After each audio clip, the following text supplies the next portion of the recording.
Дорогі колеги, однодумці, друзі, пані та панове, шановна пані перша леді, я щиро радий бути частиною української делегації під проводом першої леді Олени Зеленської. Візит такого рівня для відкриття Національного дня України на Експо 2025 під час війни – справжній вияв поваги до Японії. Візит такого рівня під час війни – прояв сили України. Щоб бути сьогодні тут, ми здолали велику відстань. Ми сьогодні тут, бо насправді між нашими народами немає жодної відстані. У 28-й день повномасштабного вторгнення президент України Володимир Зеленський звернувся до парламенту Японії. Це був один з перших виступів нашого президента. Він ще відбувався з бункера. І президент висловив те, що всі українці відчули 24 лютого 2022 року. Не існує відстані між нашими відчуттями свободи.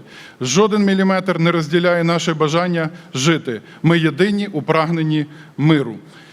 Я добре пам'ятаю це звернення президента. Тоді вперше Володимир Зеленський вирішив виступати з коригуванням свого одягу. Це також був елементів свого одягу, це був також особливий прояв уваги до японського парламенту і до японського народу.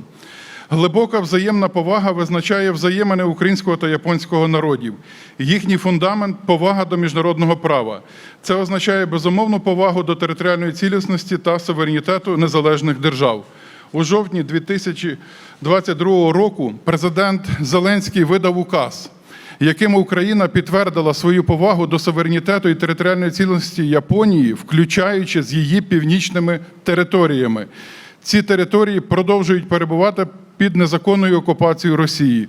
Так само незаконно тимчасово окупована Росією частина невід'ємної території України. Територіальна цілісність і суверенітет мають бути відновлені. Сила міжнародного права має перемогти над безправ'ям злочинної сили. Сьогодні я акцентую на трьох ключових аспектах – безпека, мир і відновлення. Перша – наша безпека неподільна. Більше 11 років Росія веде проти України злочинну, жорстоку та підступну війну. Наслідки цієї війни мають глобальний характер. Росія несе відповідальність за світові турбулентності та кризи. Росія ставить під сумнів глобальну свободу судноплавства, підважує продовольчу безпеку, вепонізує енергетику. Росія посилює злочинні режими в світі. Спробуйте відповісти собі на питання, що Північна Корея отримала в обмін на участь підрозділів своєї армії в російській агресії проти України.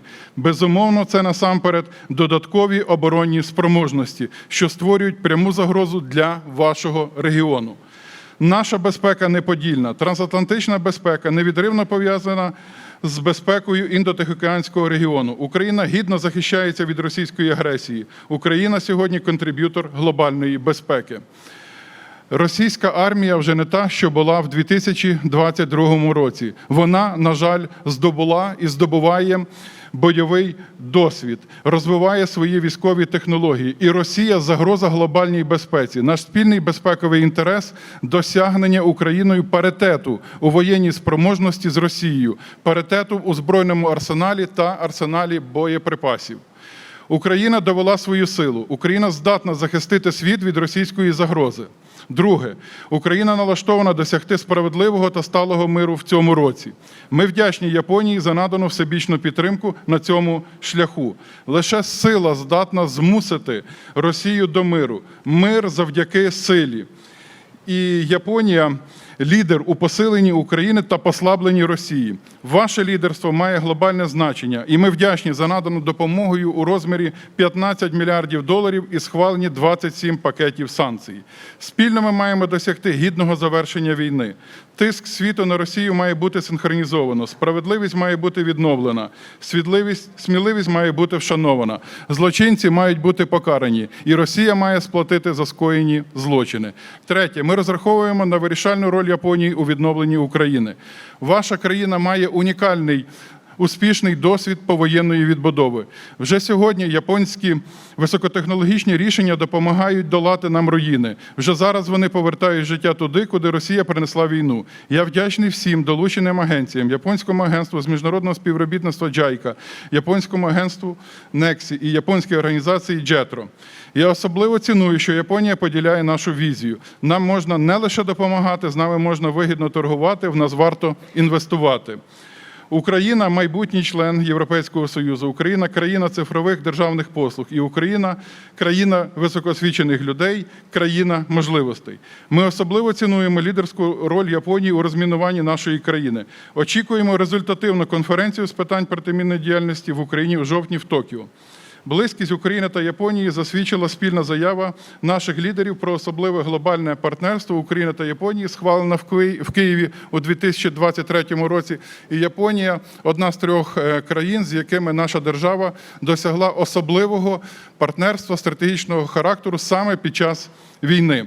І цю близькість ми також відчували, коли попередній посол Мацуда-сан прийшов до нас в офіс президента, принісши вітального листа Його Величності імператора Японії Нарухіто, президентові України з нагоди Дня Незалежності, і одночасно, я назавжди запам'ятав це, приніс в подарунок унікальну процеємну композицію «1000 журавлів». 1000 журавлів, паперових жовто-блакитних журавликів, символ надії та миру. І зараз ця композиція посідає почесне місце в нашому музеї. Україна мужньо бореться за наше спільне майбутнє. Японія вже досягла власного дива в повоєнному відновленні. Гармонія нашої спільної сили здатна на нове диво. Спільно ми можемо стати Йокодзуною та у відбудові України та захисті спільних цінностей. Дякую вам, що ми йдемо одним шляхом. Слава Україні!